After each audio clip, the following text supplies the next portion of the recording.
70 million Americans don't sleep well. We have to sort of face this square on because it's really degrading our health. How much do you agree, disagree, and feel free to add in any nuances you want to, that often for many patients, sleep is more important than diet? Well, diet's important for sure, right? But sleep, turns out, is one of the most important things for regulating so many aspects of your biology and repairing and healing and regulating your mood, your brain function, your risk of heart disease, your risk of cancer, Alzheimer's. It's quite astounding how critical sleep is. And the problem is that 70 million Americans don't sleep well. It's a lot of people. And it's why we see this sort of plethora of sleep medications, over-the-counter prescription medications. And it's really a huge problem. So I feel like we have to sort of face this square on because it's really degrading our health. Historically, 100 years ago, we slept 9 hours a night. Now we're sleeping an average of 7 or less on the population basis. And that's not good. And it's driven, I think, because of this sort of over-compulsiveness of our society, the sort of ever-present kind of flood of content coming at us. I think we have more content coming at us in one day as humans today than we had in our entire life, 150 years ago. And, was watching movies on Netflix late, or being on your phone or screens, or, letting life bleed into the places where it should be bleeding at night to sleep. So we really have a crisis of sleep in this country, and we have a crisis of poor quality sleep, and that's creating a secondary cascade of issues. I remember, Drew, reading years ago a book called Lights Out, which was a really interesting book about the phenomena of the light bulb and how the light bulb was responsible for so much chronic disease, because rather than following the rhythms of the sun and the moon and the daily cycles, we actually would stay up late and can disrupt our circadian rhythms and end up out of balance. So I think this is a real problem. And I certainly notice for myself, if I don't maintain a certain strict set of practices around sleep, that my sleep can get very dysregulated because of all these inputs. Yeah, it finally feels like sleep is getting the attention it deserves, largely with a lot of individuals out there really sounding the alarm. People like Matthew Walker, who you've had on your podcast before. And for many people that are listening, their diets are pretty good, but when your sleep is really off, it can hijack your entire life. So what are 3 things, Mark, that you think that people can do today, starting today, that could radically improve the quality of their sleep?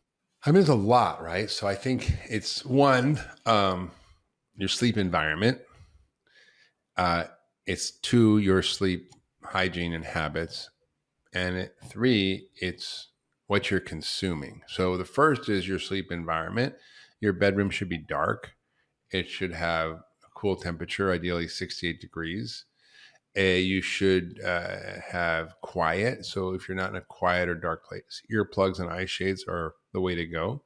Keeping cool is also really important at night. You sleep better when it's cool. So there's the chili pad and Ooler and Sleep 8. And there's a bunch of other technologies that actually can make you have a cool bed, which is a great thing.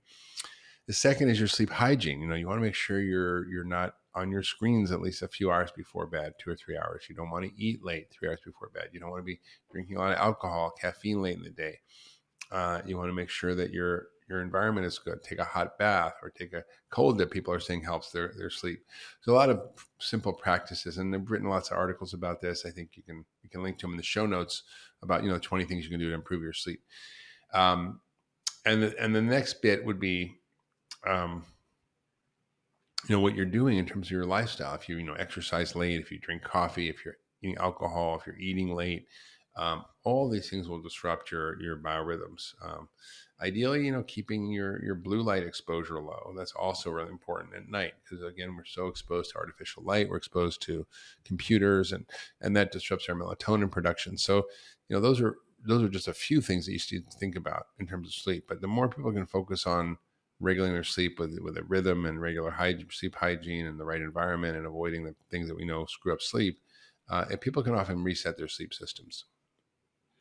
A lot of people don't know actually what good sleep looks like. So talk to us about what good sleep should look like, or actually feel like after you've had it, and contrast that with what are signs that somebody might have poor sleep quality in their life? How does it show up with how they feel?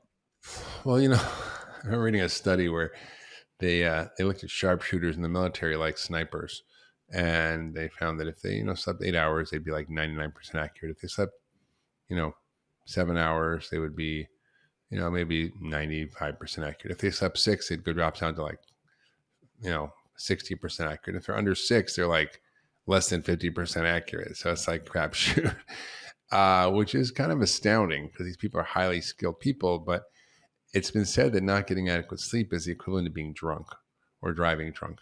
And I think that's true. I've experienced a lot of sleep deprivation in my life because of working in the emergency room, delivering babies, working as a doctor on call. I mean, it's just a thing, right? And you get so impaired. I remember almost, driving into a ramp on an exit ramp when I was falling asleep driving. So it's really, really important. Quality sleep is important. So you need deep sleep. You need REM sleep. And there are now all kinds of sleep trackers, whether it's the Aura Ring or the Fitbit or the Apple Watch or other trackers to see what the quality of your sleep is. Are you waking up frequently? Do you have interrupted sleep? Are you getting enough deep sleep? Are you getting REM sleep? So you can start to look at these things and actually get a good sense of what the quality of your sleep is. But you'll feel it. I mean, if you wake up refreshed and energetic and your head's clear, you bounce out of bed, well, you probably had a good night's sleep. If you're waking up constantly flipping and flopping, that is not going to lead to a sense of well-being and abundance and feeling good. So, often your body will tell you when you don't feel good from lack of sleep. And getting good sleep is really the medicine that we need. Sleep is medicine. What are the consequences of chronically not getting enough sleep? Is it just that you're tired, or are there deeper issues that can have almost like permanent damage on the body? Absolutely. I mean, I think we're just recognizing the dangers of sleep deprivation in terms of its risk for chronic illness, heart disease, cancer, diabetes, Alzheimer's, depression, anxiety, mood disorders of all sorts. So it's a real thing. And I think if we don't take it seriously, we're going to be missing the boat on a very important intervention and helping to address some of these chronic diseases that goes far beyond diet or exercise. The other thing that happens is your brain at night has a system of cleaning and repair. So you need to have what we call the lymphatic system working. The lymphatic system is like the lymph system of the brain. And it's recently been discovered, and it's so important. It really is activated at night. So if you're not sleeping at night, you're not clearing out the brain waste, and you're going to have a brain full of sludge and waste products that are metabolic waste and toxins. So it's so important for that particular reason too, to make sure you have adequate good sleep. I know there's a little bit of controversy around this and a lot of different opinions, but from your perspective, how many hours of sleep should we be shooting for in the evening? I mean, it's very individual. Some people do fine on 6 hours. Some people need 9 hours, and you need to find out what your number is. Everybody's different. But the amount of sleep where you can feel good and energetic and your quality of sleep is deep. I mean, if you sleep 6.5 hours and it's like, a ton of deep sleep, a ton of REM and really reparative, and that might be enough for some people. Other people might need 9. I need about 8. A 9 I love if I can get it. But it really makes you feel much more vibrant and healthy and functional. So I think, it's certainly more than 7 ideally, and probably between 7 to 9 hours is a good amount. And again, as I said before, last century, about half of us, about the average number of hours of sleep a night was like 9 hours. Now it's 7 or less. All right, next question. What are commonly overlooked issues that drive poor sleep? Unexpected things that people may not know, that expand on that first list that you gave us when we were opening the episode. Yeah, I mean, I think people don't understand the role of their overall pattern of being and living. So first thing is when you wake up, you should get 20 minutes of sunlight without sunglasses on, because it resets your pineal gland, which makes melatonin and regulates your circadian rhythm. So we want to keep our circadian rhythms in balance. The second thing is, our diet plays a huge role. And particularly, if we're eating a diet that's, high in starch and carbohydrate, we're having fluctuations in blood sugar. We may actually even at night get hypoglycemia, and that can really disturb our sleep. We can get night sweats. Men often get night sweats too, but that's often usually low sugar. And then the cortisol spikes and you get a spike in sugar in the morning. So that's a real problem. I think the other thing is, people are probably consuming a lot of alcohol, caffeine, sugar, all these disturb sleep. chronic stress. If you're not actually discharging stress, a lot of people go to bed tired and wired, and a lot of people have adrenal issues. So they're pushing so hard in their life that they actually don't have a chance to reset and relax their nervous system. And that leads to incredible amounts of cortisol production. Cortisol disturbs sleep. I mean, if you take prednisone for whatever reason, it's going to mess up your sleep. So stress plays a huge role. Exercise. I mean, you don't want to exercise too late in the day. That can often activate you. So there are, a lot of things that can drive poor sleep. Lack of magnesium, which is common in this country. If we don't eat magnesium in the forms of greens and beans, nuts and seeds, that we end up with magnesium deficiency, which affects about 45% of the population. And people don't sleep well when they have low magnesium. It can be cause irritability and tension and stress. And then plus caffeine and chronic stress and smoking, a lot of other things will cause magnesium depletion. So you want to make sure you're getting plenty of magnesium. Talk about sleep in your life. What are the things that now, at the age that you're at and your schedule, what are the things that throw your sleep off? And what are the effects that you notice in your performance the next day when your sleep is thrown off? No, yeah. I mean, it's huge. I mean, if I'm traveling, I'm trying to stay in one place longer, but it depends on the bed and the pillows, the sound, the noise, the temperature. I mean, I can get messed up, and given all the years of screwing with my schedule and sort of staying up all night, I definitely have sleep issues, but I've learned how to actually mitigate them by, making sure I do a bedtime wind down ritual, by making sure I take my bedtime supplements like magnesium, a little melatonin.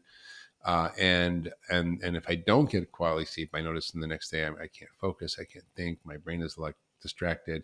It's hard for me to be present with other people. It's hard for me to feel motivated to do anything. I know as I get a little depressed. But it's not. I know I'm not depressed. I just know it's asleep, like asleep. So I think very attentive to sleep, and I think sometimes it's hard. When you're out with friends and you're traveling, you're on vacation, it's a little tricky. But mostly, I'm pretty good about getting to bed by 10, 9:30, 10, sometimes a little bit later, and try to sleep. Read a little bit. I have a light, which is a reading light that's a kind of an amber light that has no blue light in it, so I don't have to leave the light bulb on the bed. So I try to calm down from the light. I have blue blocker glasses at night I use. That really helps. And so that all benefits me. Talk to us about how conventional medicine typically treats poor sleep when a patient is going through it, and contrast that with functional medicine and how a functional medicine doctor would look at addressing poor sleep quality with a patient.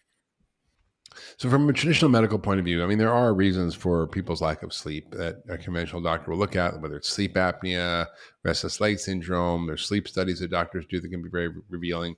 A lot of people have undiagnosed sleep apnea. At the Ultra Wellness Center, we now have a home sleep study kit, which allows people to kind of get tested and do it at home, which is great.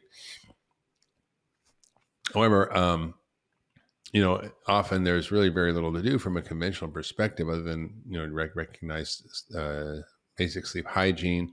And then there's a CBT sort of approach, cognitive behavioral therapy, which helps people deal with sort of the mental aspects of insomnia.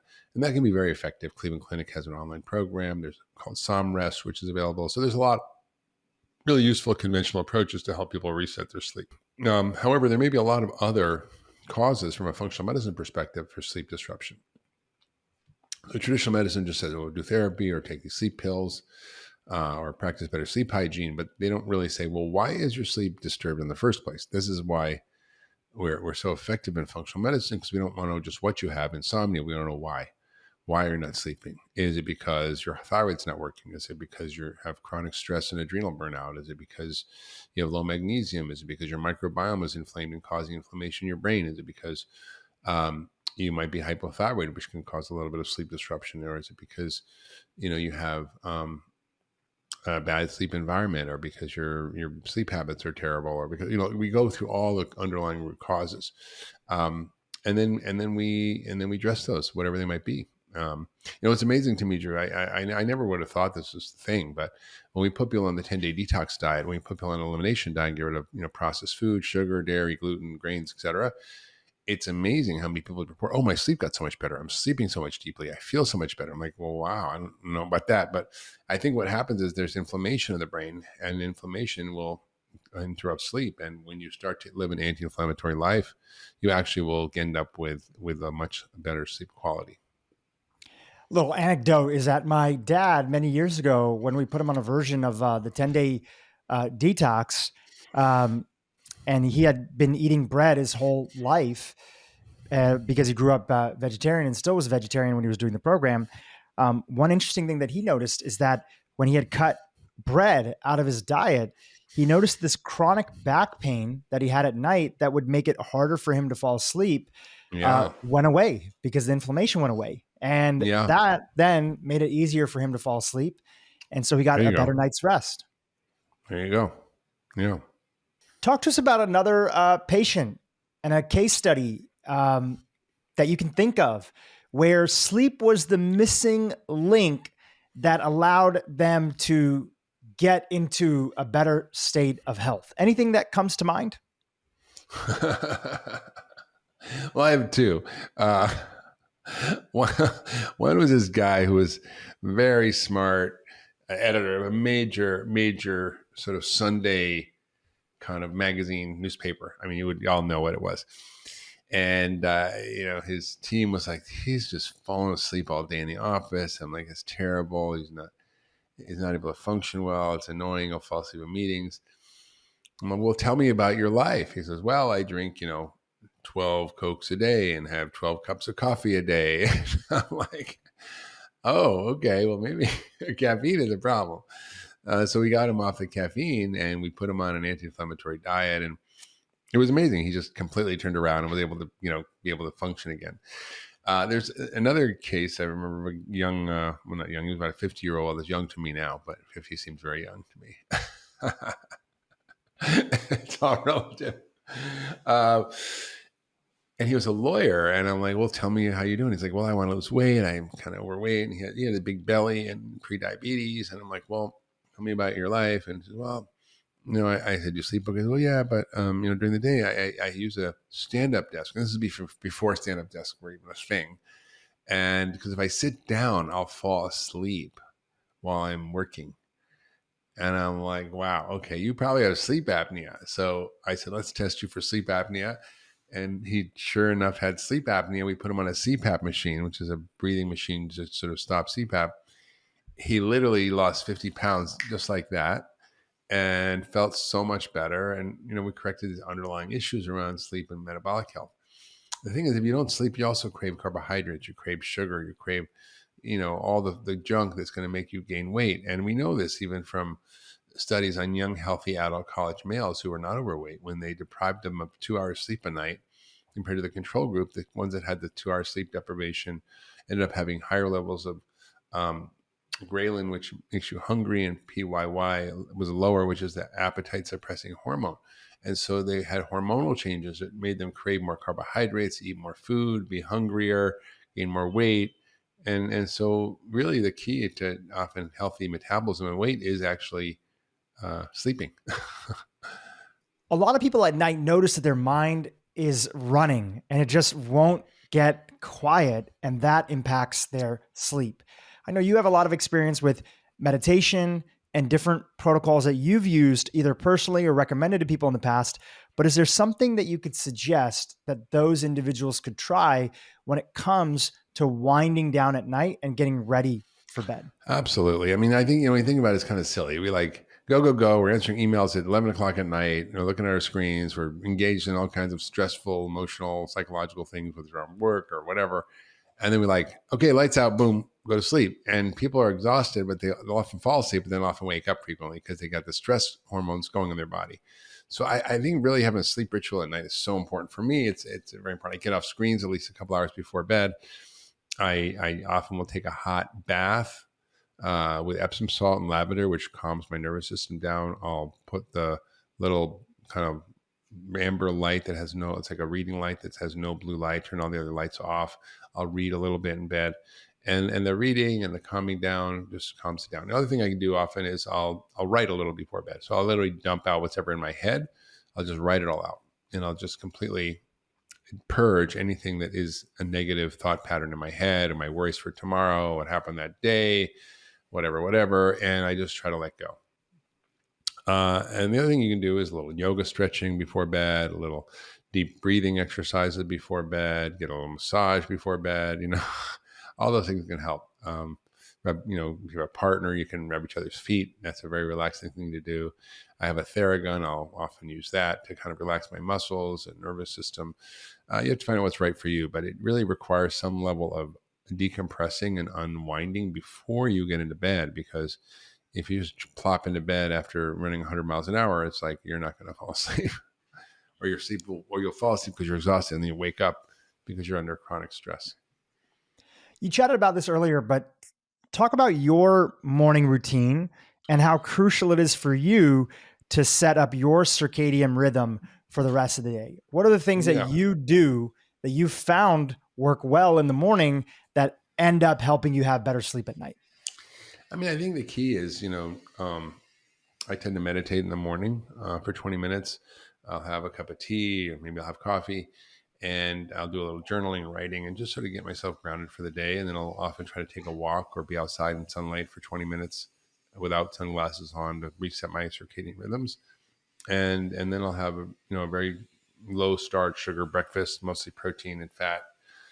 Either avocados, eggs, and olive oil, or I'll have a protein shake that I make with fat in it. And that really helps me sort of set up my system for the day, so I'm not craving the wrong food, so I'm not going off the reservation, and I'm actually keeping my system in balance. All right, Mark, this is the part of the episode where we go to some questions from our community. And let's jump in with the first one. Is going to bed at the same time every night important? How do you discover what sleep time frame is right for your body? Yeah, I mean, historically, we used to go to bed with the sun, wake up with the sun. That's probably a good thing. you know, um, and I think the advent of the light bulb and work schedules it's kind of screwed us up. So historically, if you really want to look at proper sleep hygiene, and the way to set up a good sleep rhythm is to go to bed at the same time and wake up at the same time every day. And generally, the sleep you get before midnight is much better. So I would say 10 is at least 10, maybe 9:30. In a bed, sleep by 10, get up at 6, 6:30. That will often help you sleep much better, sleep much deeper than if you sort of stay up till 1 or 2 in the morning. But there are people whose circadian rhythms are shifted, and they may do better as night people versus morning people. That's okay. But in general, I think it's really key to sort of establish a good morning routine to get yourself set up for a good night's sleep the rest of the day. All right, next question. Is there a particular reason that we wake up intermittently as we age? And there's two sub questions underneath it, which are, is it normal to wake up and go to the bathroom every night? And the second question, what should I do if I'm going to bed early and still suffering from frequent wake ups throughout the evening? So this is all a question around waking up at night, especially at increasing as we age. So as we age, a bunch of things happen, right? We tend to have more belly fat. We tend to have loss of muscle. And what that happens is you get higher levels of insulin, more fluctuations in blood sugar, and lower growth hormone. And the reason that kids sleep so much and babies sleep so much is they have huge amounts of growth hormone.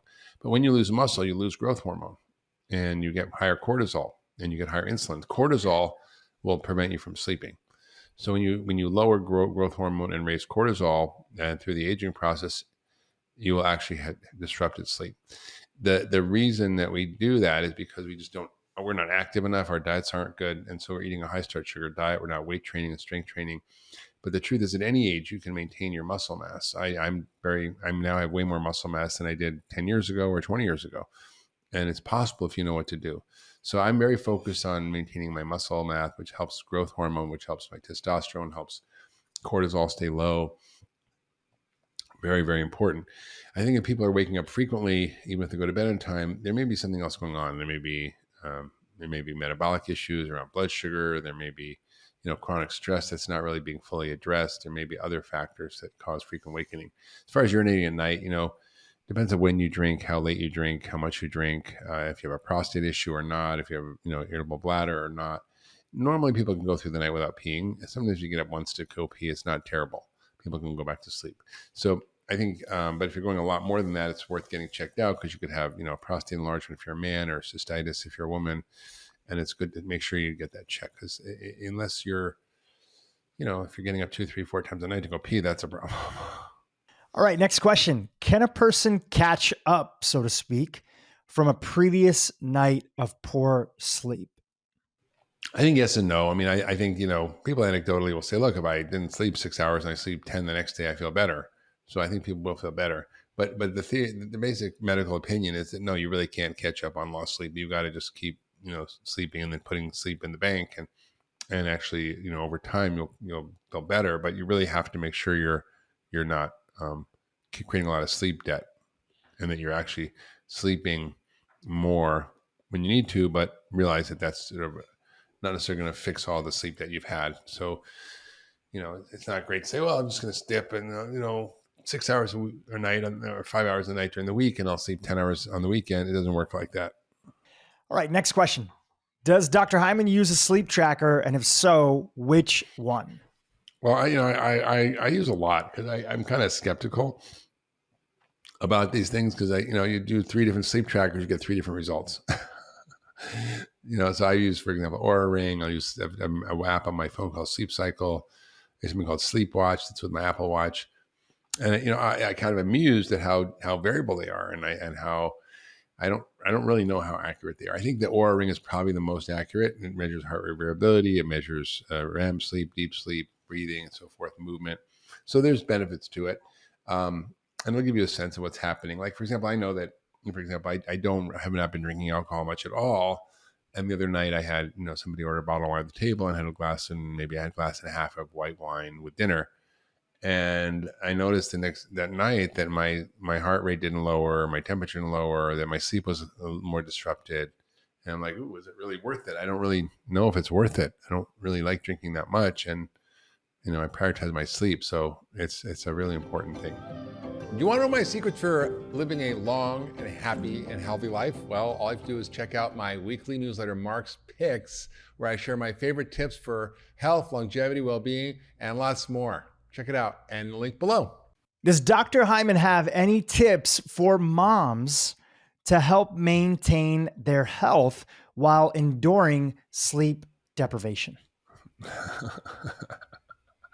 I mean, yes. Have a good partner who can spell you to get some more sleep. Take a nap when your baby's napping. That's what I recommend. And do the best you can to take care of yourself within all of it, because your quality of parenting is regulated by the quality of your energy and your presence in your family. And if you're sleep deprived, you're not going to be a very good company and able to really function at a high level. So prioritizing sleep is important, and figuring out the support you can get at night, whether it's your spouse or your partner, to help spell you, and getting naps when your baby's napping and taking that time is really important. But it is a tough period, and I encourage people to sort of do the best they can, but know it passes. All right. Next question, which is actually about napping. Do you practice napping? Are there some days where you will embrace napping? And any recommendations for people who find napping difficult to do? Yeah, I mean, I used to be able to nap pretty well. Lately, I just can't nap so well. So if I'm really tired, I might be able to nap. And napping is fine to do. I think it's fine if you like to nap. I think it can be, you don't want to overdo it. 20 minutes, half an hour. If you sleep for long periods of time, it can make you really groggy, and it can affect your nighttime sleep. But I think that people who feel like they can and want to nap, it's so fine. And I think, people can often just go down and they wake up 20 minutes later and they're refreshed. And I think that's a very good thing to do. I tend to meditate. For me, meditating is like taking a 3-hour nap sometimes. Like, I just close my eyes for 20 minutes. I wake up completely refreshed. All right, supplements and sleep aids. There's a few questions about them. Are there any supplements that you recommend? What are your thoughts about melatonin or other things that people might be using at night to help them get better sleep? Yeah. So there are a lot of things you can do to help improve sleep through supplementation. So magnesium is my first go-to. A lot of people are low in magnesium, and that can cause insomnia. I think melatonin, anywhere from half a milligram to up to 3 milligrams, can be a great adjunct to sleep. There's other amino acids like GABA derivatives and theanine from green tea that can also help. There's adaptogenic things like ashwagandha, rhodiola. There's other herbs that can help as well. valerian, passion flower, magnolia, all these lemon balm, all these can be very helpful for sleep. So I encourage people to try different things. People should not probably use chronic sleep aids like benzodiazepines or Ambien. Occasional is fine. Like if you're traveling and you want to sleep on a plane, I'll use it, but really rarely. And I think it's important for people to sort of know that these can cause long-term cognitive issues. It can cause long-term health consequences. Not getting sleep is also a problem. So, it's a kind of a fine line to figure that out. But I encourage people to sort of try some of these alternative things. And I think, I wrote an article years ago about like the 20 tips on how to get better sleep, including a lot of the supplements, the doses, where to get them, and so forth. Also, we have a sleep masterclass that we created, and people can access that. I think it's free, right, Dhru? So people can just get to the sleep masterclass and learn more about what to take and what to do and how to regulate their sleep. It's really important. Fantastic. What about CBD? Do you like it? And who would you recommend or not recommend try using it? Well, CBD is a derivative of the marijuana plant. And people are using a combination of CBD or CBD plus THC, which is basically pot. And that can be very effective. And I often when many other things don't work, people can take, capsules or tablets or even smoke vapor or actual, a marijuana cigarette. And that can actually help with regulating sleep and help getting people to sleep, deep sleep. It helps relax them, decrease anxiety. And I found that very helpful as well. So I think there's room for that as a therapeutic tool. And, there are questions about what's the long-term consequences of CBD, THC on the brain. But in the meantime, I think it's a very simple, easy intervention that you can do that they can help with mitigating a lot of sleep issues. And I recommend it to a number of my patients. It can be very effective. It doesn't work for everybody, but it can be very, very good. Hey YouTube, if you like this video, you're gonna love the next one. Everything we do during the day and when we do it is ultimately going to influence our ability to go to sleep when we want to and get the rest that we want to. So in other words, when we're eating all day long and snacking late at night and watching TV at night, that's signaling yes, and on our computers, that's telling our bodies and brain that it's day. Mm-hmm. So we want to actually reestablish a consistent circadian rhythm. Meal timing, so we're eating earlier in the day and then building in a fasting interval before we go to bed. So don't eat 3 hours before bed. No. Interestingly enough, there's, as you know, there's a connection as well with digestive function that eating late at night not only disrupts your sleep, but it's contributing to higher reflux, which can also interrupt sleep. So everything's interconnected. That happened to me last night, actually, because I went hiking and it's summer and it's so beautiful and it's late light. So we were didn't get down from the mountain until 8 o'clock at night. And I'm like, oh, let's go eat. I'm hungry. But then by the time we ate, it was 9 o'clock. And last night, I tossed and turned for a couple hours before I went to bed, which I usually don't do. Isn't that I was interesting? Oh, it was the, it was the eating late at night. So there's eating late at night. There's the circadian rhythm disruption. Mm-hmm. And this morning I went out and sat on my deck and the sunshine was out. So getting light in the morning is so important. Absolutely. So we don't do that. We're all on our phones or computers right away. We need the natural light to reset our brain. It makes a big difference. Light is medicine, right? It is. Light is medicine. It is. And also it could be bad medicine if it's the wrong light at the wrong time, right? Exactly. So we have all this there's this great book called Lights Out that I read years ago, Cindy, that was really talking about the advent of the light bulb driving chronic disease because of the disruption in our rhythms and so on. It's interesting. They've even looked at LED street lights disrupting the circadian rhythm of animals and insects too. So it's not just humans that are being impacted by this. And there's some other weird stuff that affects sleep that we don't think about. Like what else? Well, one of the conditions is restless leg syndrome. And it's hard to diagnose. It's more of what we call a clinical diagnosis. People describe this creepy crawly sensation in their legs or this irresistible urge to rub their feet together.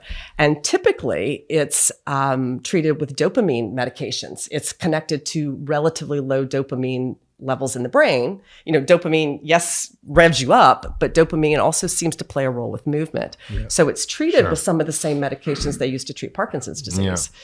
Yeah. But it turns out that can be more prevalent in people who have autoimmune conditions, in which case we want to address the underlying autoimmune conditions. There are some nutrient deficiencies that are going to make this symptom of restless legs more significant. Low iron, low vitamin D, low folic acid, low magnesium. So we really want to look at somebody's nutritional status. Yeah. And by the way, 80% of the population is deficient in vitamin D, 50% in magnesium, like Right. probably 20% in iron. I mean, it's like a lot of people are deficient in the B vitamins and they don't even know it, Right. And you go to your doctor and you have insomnia, they're not checking those things. Exactly. And there's even weirder things in nutritional stuff, right? So if we identify a nutrient deficiency, for example, the next step is why? What's the why that somebody's nutrients might be low? And there we come back, like so many other things, to the function of the gut. And interestingly enough, there is a higher correlation in people who have small intestinal bacterial overgrowth also having restless leg syndrome. Maybe because it's contributing to ongoing inflammation, maybe because it's also contributing to difficulty absorbing those nutrients from your food. Yeah. So we're even going to go a step further and say, is there an underlying issue with digestive function, absorption, and assimilation of nutrients that are So if your critical? gut's a mess, it can also cause insomnia. Absolutely. And then heavy metals are another big one that we don't really hear about. Right. Lead, mercury, things that are under the radar for many, many people, and unfortunately can be a problem. Yeah, no, I had that. We talked about it on the show, but I've had mercury poisoning 30 years ago almost, and it really totally screwed up my sleep. And What happened with your sleep? I just couldn't sleep. Like I was just really couldn't fall asleep, couldn't stay asleep, never felt rested, had chronic fatigue syndrome until I got the mercury out, got my fillings out, chelation, everything. I couldn't sleep. And it really took a long time to reset that. Okay, so we've got all these different things that traditional medicine is ignoring: the hormonal fluctuations, the gut issues, heavy metals, nutrient deficiencies. I mean, doctors know about sleep apnea, but they often miss it in thin women because that's not the archetype of someone who actually like the Pickwickian figure with, huge belly and a thick throat and size 17 neck. I mean, so there's all these issues and yet, this continues to be such a struggle for so many people. And the traditional treatments really are just stopgap. They don't really address the cause. So in functional medicine, the way we think about things is to look at some of these other factors. So in your practice, Eddie, how do you start to dig down? What are the kinds of diagnostic things you look at differently? We talked about all these different factors, but how do you identify what's the problem in this or that particular person?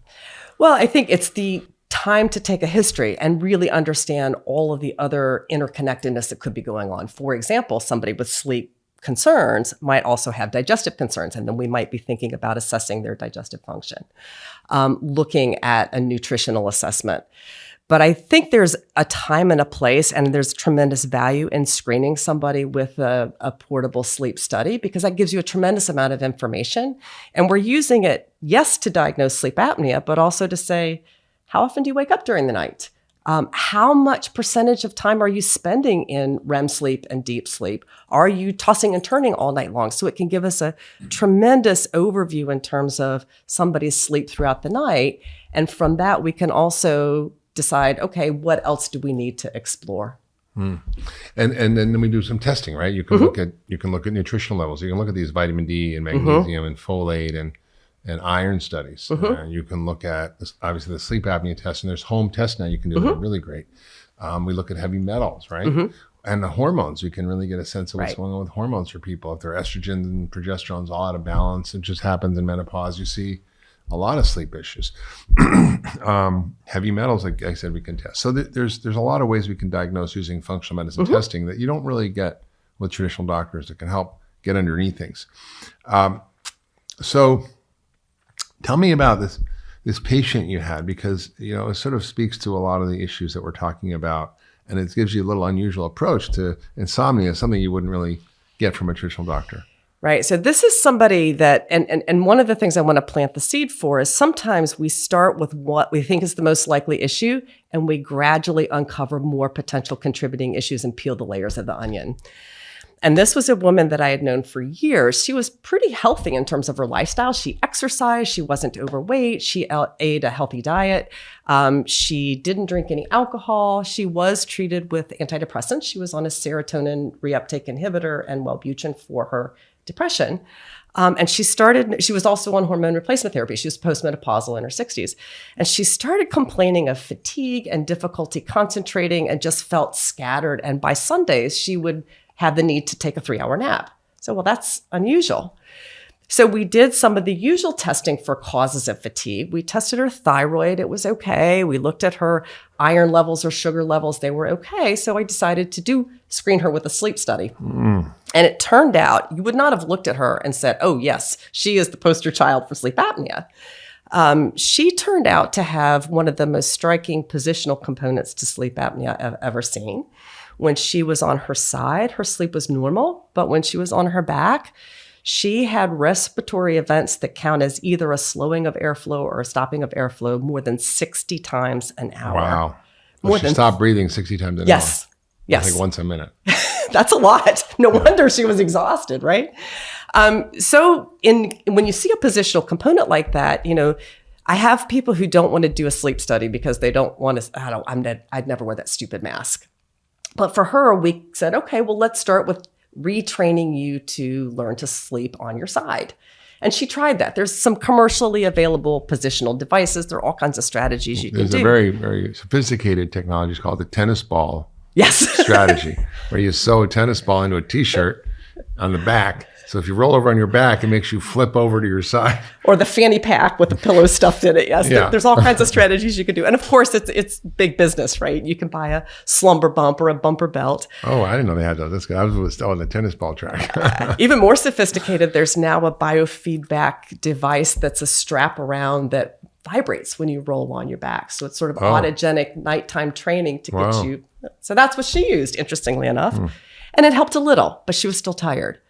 So as we're peeling the layers of the onion, she had some digestive symptoms, a lot of bloating, a lot of discomfort. And we had done a full sleep study. She had restless legs and periodic limb movements. She turned out to have a very abnormal breath test for small intestinal bacterial overgrowth. That means bugs growing in your small intestine where they really where they shouldn't don't grow. belong. Right. Which can cause inflammation. Absolutely. And low iron. Her iron wasn't terribly low, but one of the sidebars here, I think the other thing we do in functional and integrative medicine is understand the difference between a normal blood test, I should put, quote, normal blood test, and an optimal blood test. Yeah. Ferritin's a classic example of that. Ferritin looks at your total tissue iron. And I think how much iron is in your iron bank in your body? In your iron bank, your iron stores, right. And normal can be anywhere from 15 to 250. Yeah. So It's a big range. It's a big range. And what we know the threshold is for somebody who's got restless leg symptoms is you actually don't want to be normal. You want to be over 100 because there's some evidence, even comparing it head to head with those dopamine drugs we mentioned earlier, getting somebody's ferritin over 100 was as effective as the dopamine medications. That's amazing. That's amazing, right? Yeah. As simple as correcting a nutrient deficiency, not to the normal range, but the optimal range for that condition. Yeah, what's interesting is, if heme iron is the best absorbed kind of iron, but that usually comes from meat. Right. And if people are vegan, the plant forms of iron aren't as well absorbed. Right. And you often see very significant iron deficiency in these patients, especially women who are menstruating. And I think that, I learned actually in traditional medicine that ferritin was connected to sleep. Actually, Interesting. Yeah, I learned that at a lecture on insomnia that I went to by some drug company. That's great. I was like, well, that's interesting. But I think it's something that's often overlooked, and it's an easy blood test to check your ferritin, which most doctors won't look at. And Mark, I think from the internal medicine standpoint too, it's equally important to say, don't just correct the iron, figure out the why. Right. You don't want to miss she got blood colon loss cancer. somewhere. Absolutely. She had a stomach ulcer. Is she just menstruating heavily? Does she have a bladder cancer? Does, like something, right? So I think that's really important. You're right. Just don't look at the symptom, look at the cause. Right. Because low iron is a symptom. Right. It's not a cause, right? Low iron may cause insomnia, but what causes low iron? So that's what functional medicine does. It keeps going upstream. And you said something a couple of times that I just want to come back to, which is peeling the onion. So one of the principles of functional medicine from our mentor, Sid Baker, who is this cool old guy, Yale professor, erudite, super smart, one of the most thoughtful men in medicine, people in medicine, period.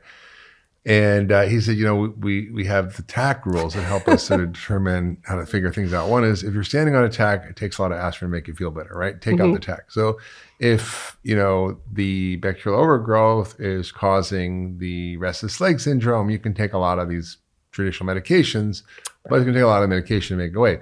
Or if you fix the bacterial overgrowth and that'll help. But then also if you're standing on two tacks, taking one of them out doesn't make you 50% better. So she had bacterial overgrowth and she had iron and she had the positional thing. So it's like usually 3 or 4 or 5 things. And the problem with medicine is we are so focused on the one thing, you know? You know, there was one other piece related to her story that I think is also important to call out. Addressing all of those things, her sleep quality was still not what she wanted to be. So we had a conversation and she relayed the fact that when she was growing up, things were pretty unsettled in her home of origin. There were a lot of late night parties, a lot of noise, and bedtime became a time where she didn't really feel safe and quiet and comfortable.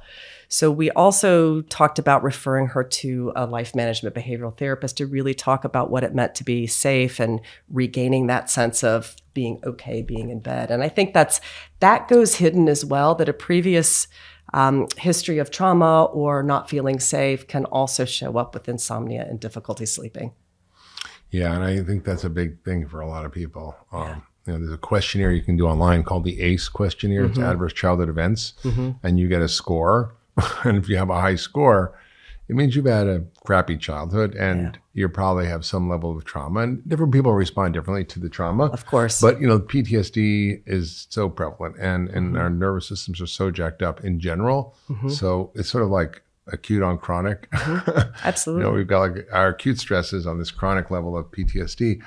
And it leads to so many physical, psychological, emotional stresses for people that And there's a lot of ways to sort of access that, you know. I mean, there's you shared about how you use cognitive behavioral therapy or yoga or meditation or breath work or you know, emotional freedom techniques. There's all kinds of techniques out there, but now people are exploring, you know, psychedelic assisted therapy, MDMA, psilocybin therapy. It's legal in Oregon now, and there, you know, there's some interesting research going on. Johns Hopkins and New York, NYU, and others are really looking at how do we help people with some of these chronic long-term traumatic events and experiences. And I think, you know, sort of listening to, it's just so interesting to hear that you're dealing with, you know, something as simple as insomnia can be quite complicated. You have to look at inflammation in the body. You have to look at where's it coming from? Is it the gut? Is it heavy metals? Is it hormonal changes? Is it nutrient deficiencies? Is it, maybe it's food sensitivities or allergies? Maybe it's low thyroid. There's things that we just don't often think about. And so what's so satisfying with functional medicine is we're able to actually dig into these things and look and see the why. You know, we say functional medicine is the medicine of why, not what disease you have, which is helpful, but it's not the end of the story. We go, well, why do you have that disease? Like, you know, and that's the challenge with traditional medicine. It's like you make the diagnosis and you stop thinking. Okay, you've got depression. Here's antidepressant. You've got insomnia, take the sleep pill. Oh, you've got rheumatoid arthritis, take the rheumatoid arthritis pill. Like, not why do you have insomnia or depression or rheumatoid arthritis or migraines, but like why? And that's what's so powerful. So, and then you sort of, there's some basic sleep practices that are really good. We've covered some of this, but I think it'd be good to go over it. And I think, you know, and I think it's important to emphasize that everything matters. Sleep, exercise, stress, you know, obviously your diet plays a huge role, nutrient status, and that's what we do in functional medicine. So we dig down into it. So talk about some of the other factors around sleep hygiene that we sort of haven't touched on in terms of diet and lifestyle and food and exercise. And Sure. I think first and foremost, we have to recognize that sleep, you know, you and I trained in an era where sleep deprivation or how little sleep you could get by on was a badge of honor. Yeah. So we need to shift that internal dialogue that we all have that, oh, if I'm sleeping, I'm wasting my time and I'm not getting my stuff done. So first, honor the importance of sleep for your overall health and well-being, and even your ability to stick to your intentions around choosing healthy foods and sticking to your exercise plan. Then create a sanctuary that's really conducive for rest and relaxation. Dark, quiet, cool, ideally electronics out of the bedroom or turned off if you can. Getting rid of all of the light exposures, even your chargers, you know, that had that. Yeah, like those lights, those red, green lights on different devices. I'm like, that drives me crazy. I had a patient who told me she traveled around with black electrical tape whenever she went to a great hotel, and she would idea. put it over all the little light sources. That's a great idea. I travel with eye shades because you never know where you're going to be. Yeah. So those two, quiet, calming. And I think this idea that you go, hop in bed and turn it off like a switch, that doesn't work either. So building in a transition to rest and relaxation. If you can do an hour, that's great. And getting off the devices, not watching TV, maybe reading a book or journaling or doing something, taking a bath, stretching in the tub. I mean, there's all kinds of wonderful ways to ease into rest and I like relaxation. the hot Epsom salt bath with lavender drops, because the lavender lowers your cortisol, the magnesium relaxes you, and the sulfur and the Epsom salt helps you detox. That's And my then when favorite as well. And then you go to your cool bedroom and you do your legs up the wall yoga, Yeah. restorative yoga position, and Yeah. bingo, you've got your transition to rest and relaxation. So powerful. And alcohol obviously is a big factor for people. Yeah, that's a tough one. That's a tough one. So the rough analogy is this: it's funny when they asked partners of people with insomnia how many of them were suggesting that they have a drink to go to sleep. It was about a third of them. So people think alcohol is going to help you sleep, and it might make you fall asleep. But then as it clears out of your system, there's an arousal. It can exacerbate hypoglycemia. It makes you wake up. It's going to make sleep apnea worse. If you're a woman in midlife, oh boy, it's a bladder irritant. It's a hot flash trigger. So it's really affecting sleep in a lot of ways. The rough equivalent is there's about an hour of sedation followed by an hour of arousal. Yeah.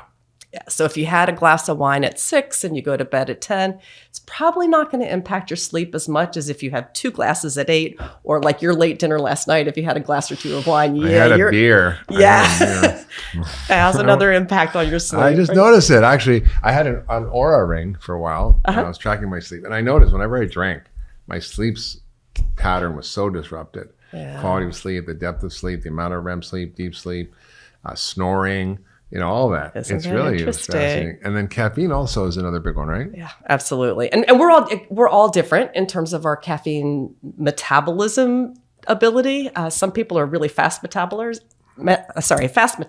I happen to be one of those. But if you're a slow metabolizer, half of your cup of coffee from noon could still be in your system at 9 o'clock at night. And most of the time, we're not thinking back to that noon cup of coffee. With food, it's really about quality, quantity, and timing of food. It's all three. Yet another area that's impacted with the health of the gut microbiome is sleep. And data is suggesting that people who eat a wide variety of colorful fruits and vegetables tend to have better sleep quality, whereas a highly processed standard American diet is associated with more sleep disruptions and less deep sleep. So quality matters. We already touched a little bit on the timing of eating. So eating your calories earlier in the day also helps re-regulate those circadian rhythms. So the clocks in the brain and the clocks in the body that are ideally going to be working in sync with each other, they're influenced by light, by movement, and by food. So when we line all those things up during the day, it's going to help us get the rest that we need at night. So important. This is such good information. Let's talk about what are the challenges that you see in your clinical practice around women and sleep, and what are the main reasons that you're finding? And some of them are expected. Right. And then let's go into how there would be traditionally approached by conventional medicine, and then we'll dive into functional medicine. Sure. So I think the first thing is that some common sleep conditions like insomnia and restless legs, they disproportionately affect women, and they can have a connection to lifestyle. Sleep apnea, interestingly enough, gets underdiagnosed for women. And there's a lot of reasons which you can dive into it, but some of it has to do with stereotypes on the part of clinicians of thinking about sleep apnea being a man's condition, Some big, especially if heavy they're old overweight. guy, right? Especially putting weight 300 on around. pounds, right? Yeah. But lean women can get sleep apnea too, and it may show up very differently. Yeah. There's also the idea that when we look at times of hormonal fluctuation for women, whether that's before their periods or during pregnancy or the postpartum or the menopause transition, that can also cause an uptick in disrupted sleep. So hormone balance and regulating hormones can play a huge role in improving sleep quality. Yeah.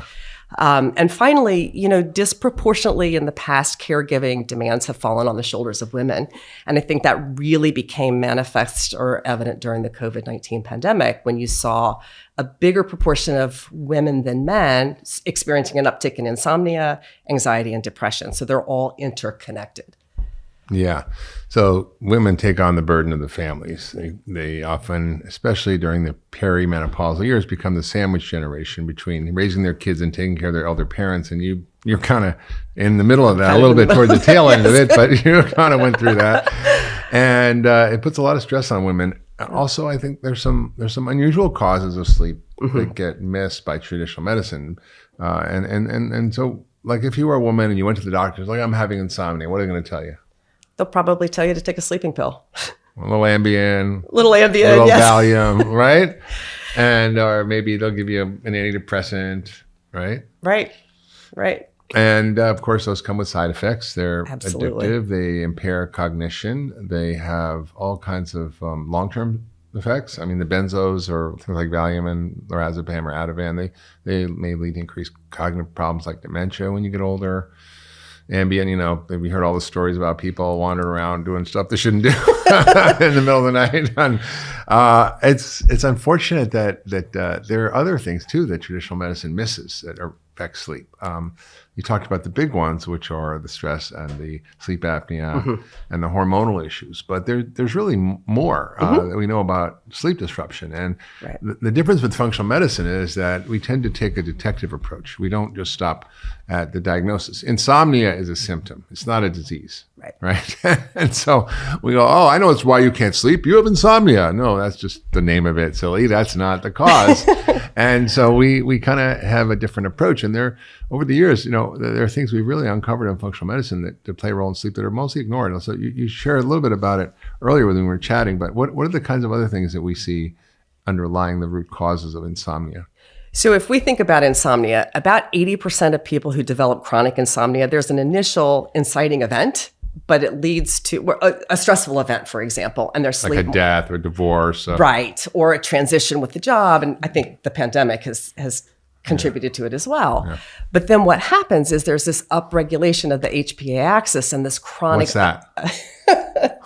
overproduction of HPA cortisol. is Hypothalamic pituitary adrenal axis. So it's the brain's command center that tells the body what to do. Absolutely. So it's that connection between what our brain is registering as a threat and how that impacts our need to respond to that threat by pumping out these hormones that then in turn keep us ready to deal with a threat that may not be there anymore. So basically, if you're in fight or flight, your job isn't to go take a nap. So it is not. It's to stay on alert. Right, it's a run. And wait for the next thing that's going to threaten you. Right. So that activated sympathetic nervous system is huge. And our culture just does that. Absolutely. The phone is like a dopamine pump. It's like a dopamine pump that keeps your blood pressure up. I mean, when people are dying in the intensive care unit, the drug we give them to keep their heart going is dopamine. Right? And that's what a great analogy. And so it's like at the very end of life, like if everything else, epinephrine failed, everything, you give dopamine because it's so powerful at keeping you awake and alive. And so everything in our life is the sugar, the phones, all the news, it's just, we're constantly in a dopamine barrage. It's funny you said that because I've had people tell me, I wake up at 1:30 every night. I said, well, how do you know it's 1:30? Because I look at my phone and I says 1:30. And that, again, perpetuates the cycle because then you're thinking, oh, it's 1:30. Mm-hmm. Oh, crap. I'm awake. I should be asleep. And then it just becomes. Yeah. The best thing I ever did for my sleep issues, because I've struggled with them as well, is putting my phone and my watch off, taking everything out and not knowing what time it is.